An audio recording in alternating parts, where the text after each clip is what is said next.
Let's see what the stew has for us today.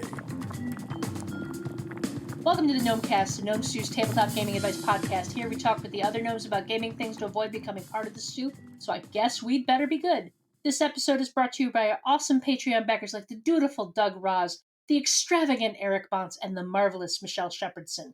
Today we have myself, Ange, along with JT and Chuck, and we're going to talk about side quests.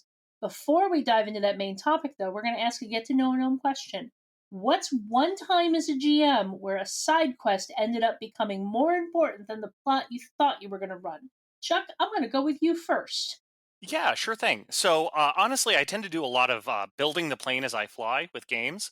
So the side quests that I do are really driven by the parts of the plot or the world building the players have jumped into. So honestly, the side quests become the plot when the players do that. With that said, I ran a Dresden Files game once where I had a lot of things that were sort of being surfaced from prehistory, and the characters were having visions in the past where I had them play secondary characters in that time period. And that ended up occupying a whole lot more of their attention and their enthusiasm than I expected. So in that sense, it kind of became more important than the main plot. It really added a lot of richness to the game. And I think I'm probably going to talk a little bit about that approach a little bit later. But what about you, Ange? So years ago, very first campaign I was ever running was Mutants and Masterminds superhero game. And the players had just basically, as you do, defeated a band of pirates in a flying pirate ship who tried to raid a party in a penthouse in Las Vegas. Mm-hmm. And they ended up not letting the pirate get away with his pirate ship and taking it over. And I was a new enough GM that I didn't know how to take the pirate ship away from them.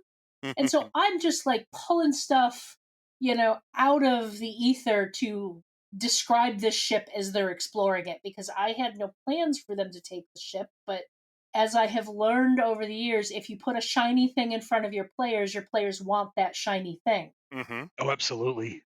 One of the things they found on this ship was a little black book with somebody's, personal contacts, numbers, notations. And the little black book belonged to the telepathic monkey, Mr. Smudge. Mm-hmm. Don't ask me why there was a telepathic monkey as part of this pirate super villain gang, but either way. And Monkeys so they sell decide comics. They've established that. Monkeys sell comics. They have. Yep. And Mr. Smudge actually ended up becoming one of their prime adversaries over time, all because of this finding this little black book and deciding to start calling some of the numbers in it. So prime adversary or primate adversary? Primate adversary. Yeah. Anyway, they called one of the numbers in there and decided to completely derail everything I had planned for the campaign to go to Long Island to meet up with this woman that the monkey had a relationship with and find out more about him and his history and all of this. And I'm just like, I have no idea what I'm doing, but they're really enjoying this. Mm-hmm. So you run with it, yeah. Yep. Yeah, I got to create this really fun NPC who came off as a complete airhead, but knew everybody and knew everything. So she was a great resource for them. But it was just like this completely unplanned side quest that the players still talk about to this day, like 15 years Nice. later. That's awesome. How about you, JT? So this harkens back to Cyberpunk 2020, probably early 90s timeframe. The game hadn't been out too long, or at least the 2020 version hadn't been out too long. And one of the players worked like part-time for a pizza shop to make tips and street connections and things like that, right? It was kind of an excuse really to drive around and meet with contacts and things of that nature, right? Well, he saw a delivery driver from a competing pizza store. And he was like, "Oh, I'm going to go kill that guy." And yeah, okay. So that sounds as like you the do in early 90s Cyberpunk, Cyberpunk. right? Yes, it was. Yeah, it was hardcore murder hobo. That could have been like the theme in all caps for this campaign. So anyway, he goes to kill rival pizza delivery guy, and rival pizza delivery guy, through a series of bad rolls on the player's part and good rolls on my part, kills the character. Yes. So a couple of the other characters also worked part time for the same. They all worked for like the same pizza joint. It was kind of like their cover story, more or less. And they decided they were going to get revenge on rival pizza store for killing their friend. And it ended up being an all out like gang turf war between like Mama Rosa's Pizza and Giovanni's Pizza Parlor or whatever. I forget the names of the places, but it was something like that. And that ended up being the campaign. And no, it wasn't a side quest that I set up. It was just like this side activity, really, that a player. I just threw it in for flavor. Hey, you see a rival delivery guy, right? And I figured he'd just like flip him the bird and move on. Nope. So this entire campaign, which ran for, we were playing 2 or 3 times a week, as you do in your younger years, Yeah. and this ran for about 3 months, 2 or 3 times a week. So we got in like what 2 years worth of sessions if you break it down like if it was a weekly game. Mhm. So I ran basically the equivalent of a 2-year compressed time Cyberpunk 2020 campaign, all about rival pizza shops. And it was like a gang turf war. It was the most amazing thing. It was just like this little side throwaway thing that I threw into the descriptor. And now that was the main thrust of the campaign. We had That a hoot with sounds it. hilarious and so very early 90s. Oh, yes. Yes. Oh, yes. So, moving into our main topic of discussion, if my video game RPGs are any indication, you can't have a main quest without having some side quests. Okay, maybe that's not true for tabletop RPGs, but they are important, especially in long running campaigns. And JT has been working on a couple of different articles talking about side quests, and I thought it could be a good topic for us. So, JT, why don't you give us the brief rundown of what your articles are about, and then we can dive into thoughts and opinions about this stuff. Sounds good. So the article that's already up on the stew as of the airing of this episode is side quests for the fun of it, right? The side quests that more or less don't matter to the campaign. And the other article that's coming up that I believe will be posted 1 week after this episode goes live will be the side quests that matter to the campaign, like your story-centric side quests. So Mhm. that's kind of how I've divided up side quests into those two very broad categories. I'm certain there are some other categories that we could maybe discover or discuss here, but that's kind of how I broke it down. Is the fun ones and the serious ones, the ones that matter to the Mhm. story. So you've mentioned the fun ones. What do you consider just the fun ones? Obviously, they're the ones not connected to the main storyline. Right, right. And they could be. I'm not saying side quests that do story elements aren't fun, but frivolous is maybe a more appropriate Mm. term instead of fun, Mhm. right? Hmm. One of the key reasons I'll throw a side quest in that doesn't matter to the story is if the next element of the story is higher level, more potent than the current Mm. character levels Mhm. or current character capabilities. Maybe they need protection from fire, or maybe they do need something that does cold damage or whatever, and they don't currently have that. Boom, side quest, they go get it. And maybe they're not searching for that. I just throw that in as quote unquote random treasure in the horde, so that now they have that wand of frostbolt or a potion of fire resistance or whatever the case may be. That way, they're a little more better equipped, more well prepared for taking on what's coming up. So that's one of the key things I do. Maybe it's just raw experience points. Maybe we're just going to go kill a bunch of troglodytes in the swamps, whatever. Mhm. Well, I think one of the things about side quests is they can very often be just organic.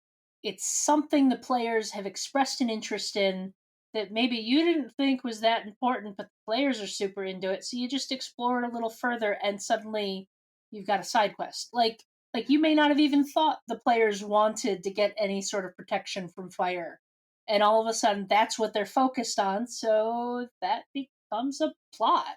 Oh yeah, Mhm. Mhm. absolutely, absolutely. Yeah, the when I was running the Dragon Heist, the D&D 5 Hmm. campaign, the hardback, one of the players' backstories essentially was he was a lost noble from a devil worshipping or demon worshipping, I forget which, probably devil worshipping family, and he was like his nanny had kidnapped him and taken him to Waterdeep to hide him.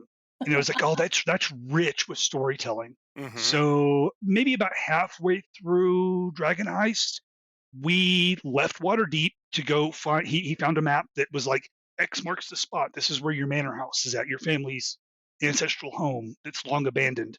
So we did a little side quest to go have some fun with his backstory. Awesome. Didn't matter to Dragon Heist one tiny little bit.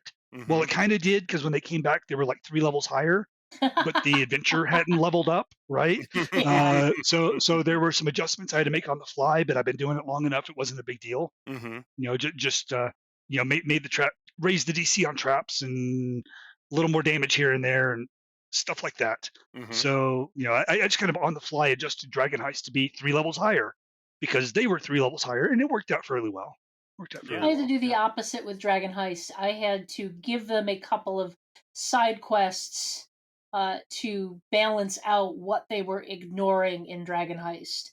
Like, there's the chapter in Dragon Heist where you're supposed to do all this faction stuff. No spoiler stuff, but one of the chapters is all, you're established in the city. You're going to do stuff with factions. None of my players had any interest in any of the factions whatsoever. So that chapter was a complete wash. So I'm like, I got to come up with some stuff for them to do that can, bridge the gap between, the stuff they're actually interested in. I had one player who was attached to a faction, and she was she's a good role player when she's interested in role playing. Most of the time, she's just interested in, I want to kill some things. She's an accountant. She likes letting off a little bit of steam, and she's just like, she had no interest in playing her paladin who's associated with the Lord's Alliance. She just wanted to use smite evil and destroy things with her sword. So it's like, yeah, my one player who has a connection to factions, we're not going there. So that's a case of side quests that didn't happen. Right. How about you, What about Chuck? you, Chuck? Do you have any frivolous side quest concepts out there? So I don't really do, or I try not to do frivolous side quests.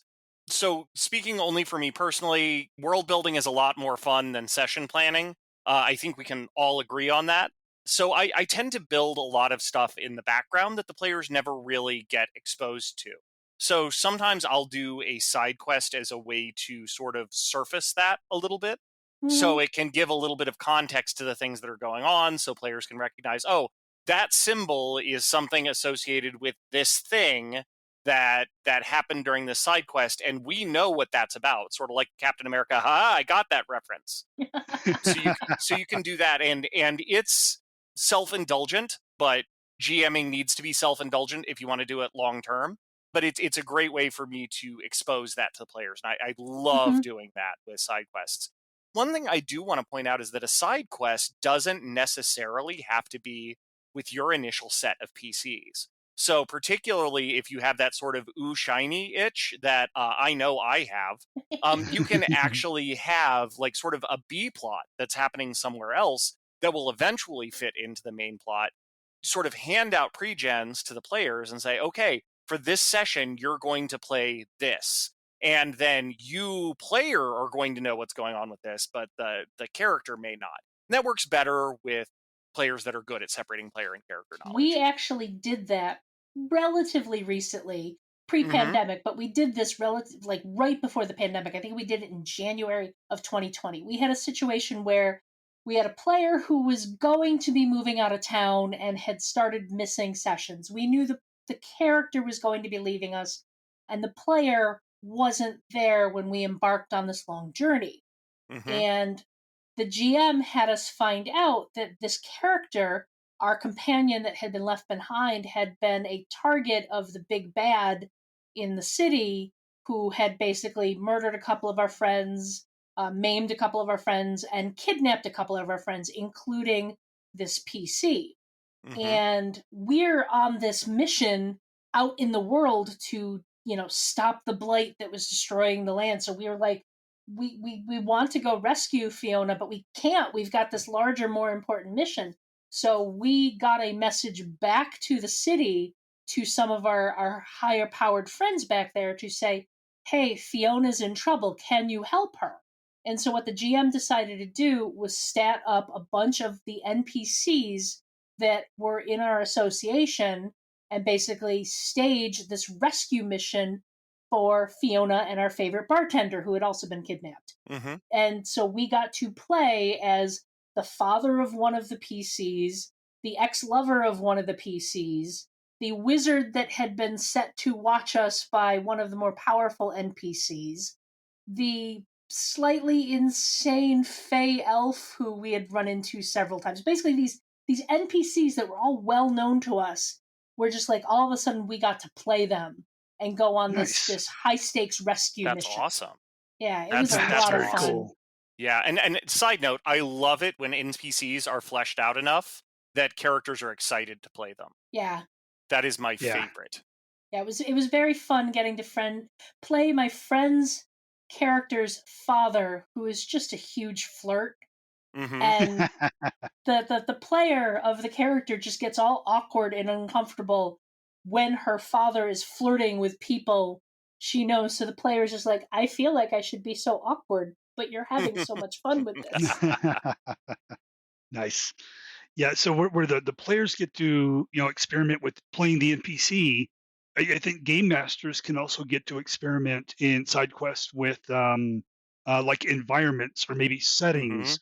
Mm-hmm. Like if you're like, you know what, I haven't run a campaign or I haven't run a story arc on a ship in a long time. Mm-hmm. We're going to do a side quest where the players need the MacGuffin on the island that's a 2-day travel, right? Something short. Mm-hmm. I mean, maybe a 10-day at most, right?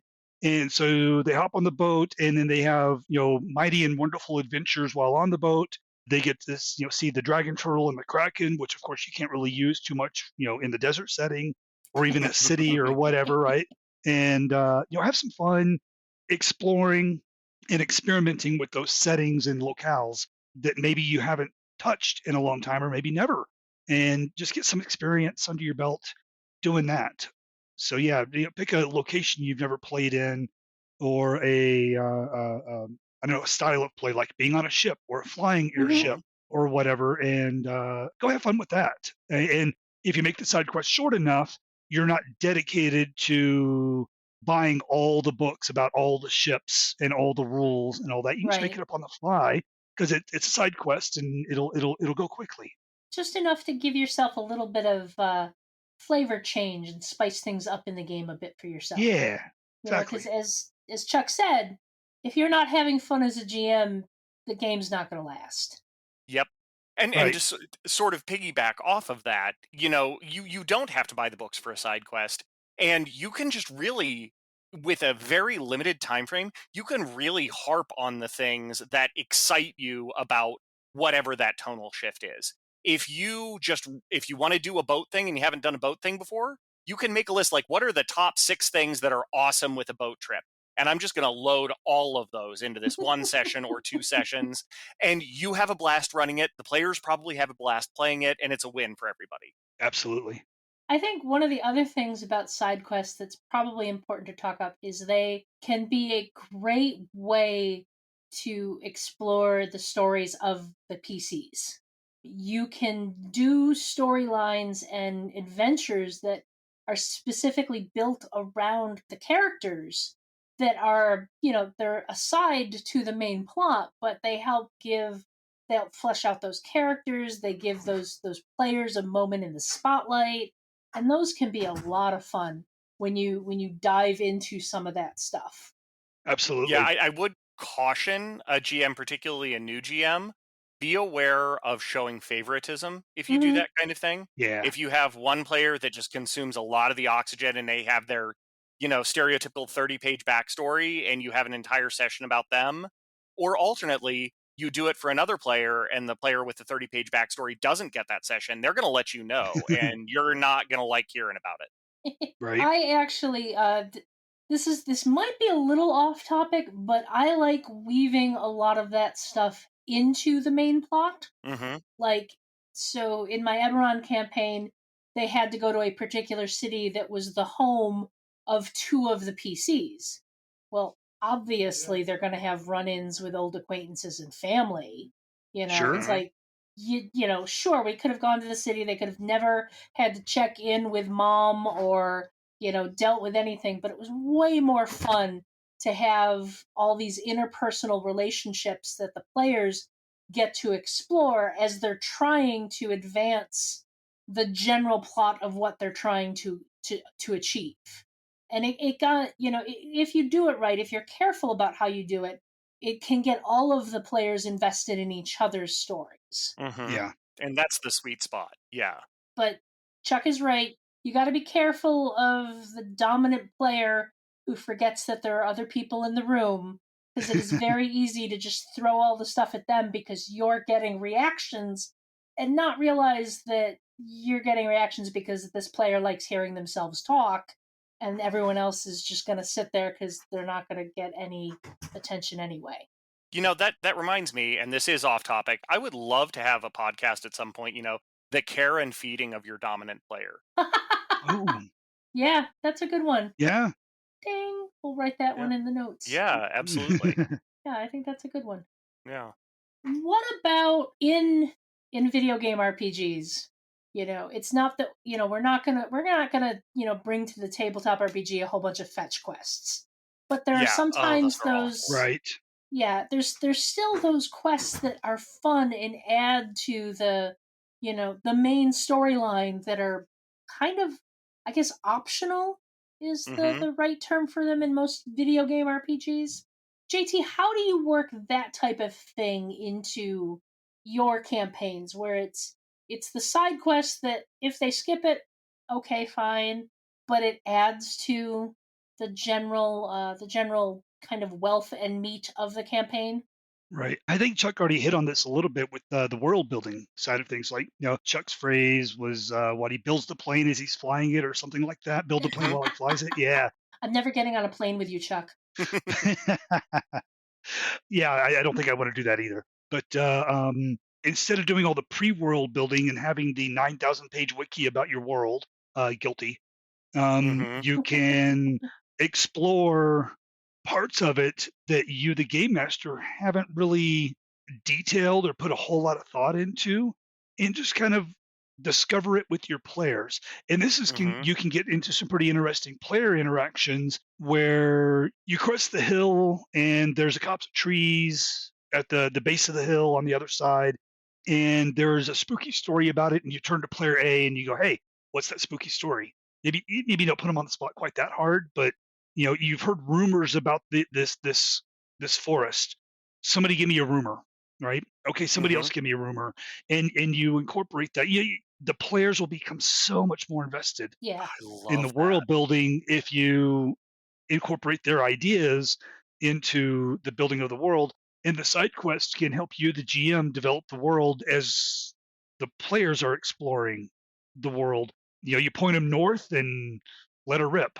Mhm. I will say, like you said, you may not want to always put your players on the spot like that. You Mhm. have to judge which players are going Oh to yeah, be comfortable doing that. I know that I've got a couple of players who will eventually contribute those ideas, but I can't suddenly shine a spotlight on them like I'm interrogating them or Mhm. anything. And right, like, Yeah. what's blah blah right, blah, and they're just like, I don't know, I don't care. right.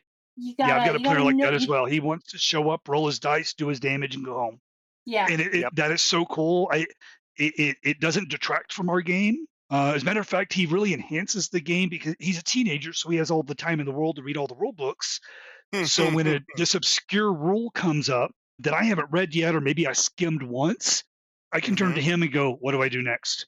And he's like, "Oh, that's on." He actually knows page numbers and all that, right? He's like, "Oh, it's this Oh, book, this wow. page." Yeah, I used to be that guy, but not anymore. I have Yeah. other things to do with my brain power now. But he's super helpful at the game, is bringing that system mastery to the game. Mhm. But as far as the developing the story and the role playing and all that, if you tell him or ask him, "Do you want to go left or right?" He'll let somebody else make that decision Mhm. unless there's an indicator that there's something to kill on the left, but not the right.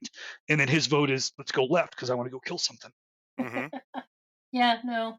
You have to, I mean, and this is just a general GM skill that you gotta have the ability to kind of read your players.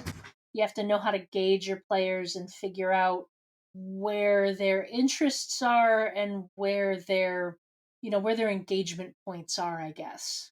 Yeah, absolutely. Absolutely. So yeah, trying to make a side quest central to one player and they're not interested, it's just Oh gonna yeah, flop. To be Hmm. honest with you, because they have to be just as much of a driving force behind moving the plot forward, even for side quest, as you, yeah, the game master, are. Otherwise, they're going to get halfway through it, and the players are going to look at each other, and somebody's going to ask that question: "Why are we doing this again?" yeah. And I've that you do not want that Yep, question. that is the kiss of death. Yes, it I've is. had Yep. this happen. It wasn't a side quest. The way the campaign was set up is there were different missions that were more focused on one player or another, and they had decided they were going to go on this one mission that was focused on an artifact that was associated with this one particular character. And that player was dealing with some stuff in real life and just wasn't engaging with the plot and the story. Everyone else still had a good time.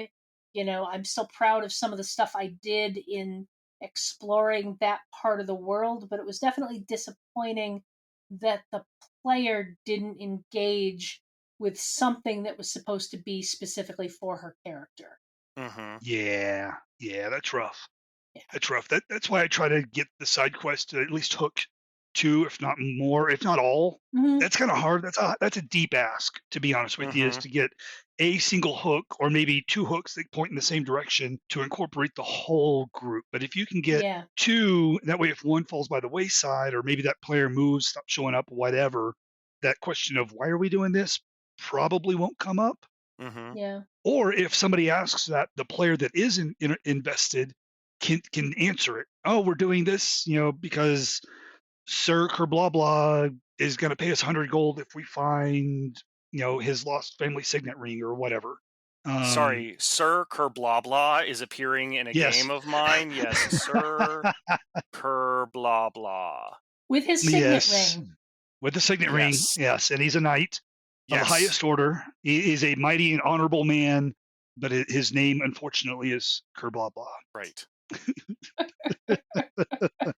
So any other, I think we're winding down a bit. Any last thoughts on side plots we want to get in before we start wrapping up?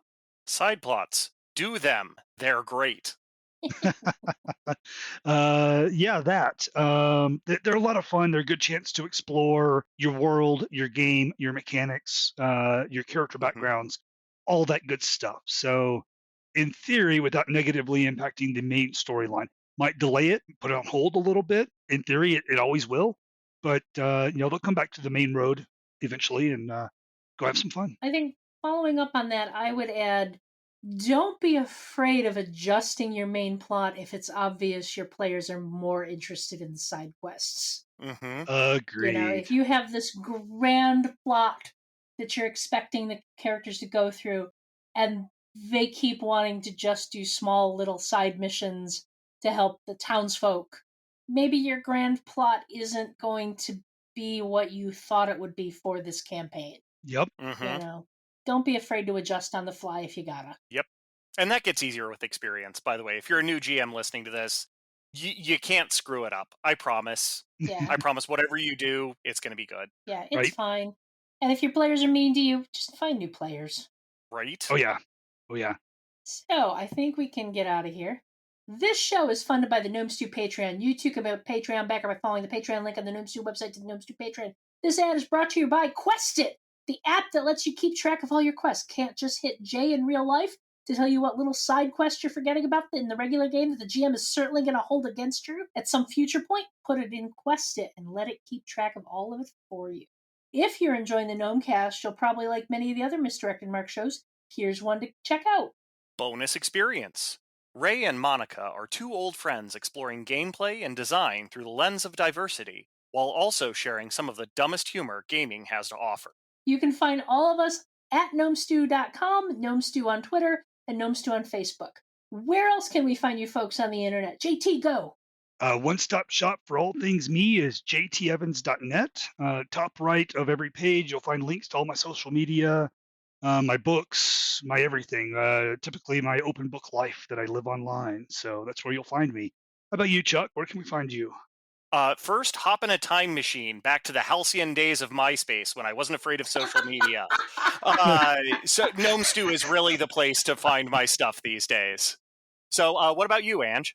You know, you say that, and lately I've been missing the days of LiveJournal. Oh, LiveJournal. Oh, Oh, wow. the day of Yeah. LiveJournal. I Yeah. do believe George R. R. Martin still writes there, instead of on his book. Yeah. Let's not go Sorry, too I far had to go into there. that one. I had to go Yeah. there. All right. Anyway, Ange.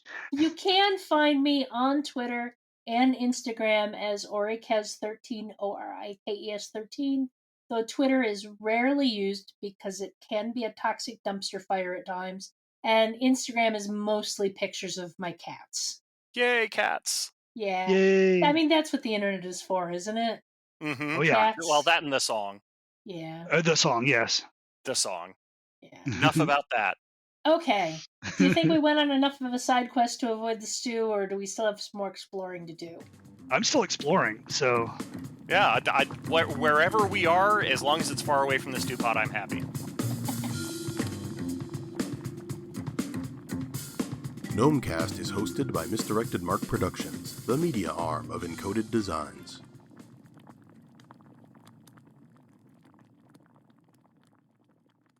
Sir Kerr blah blah.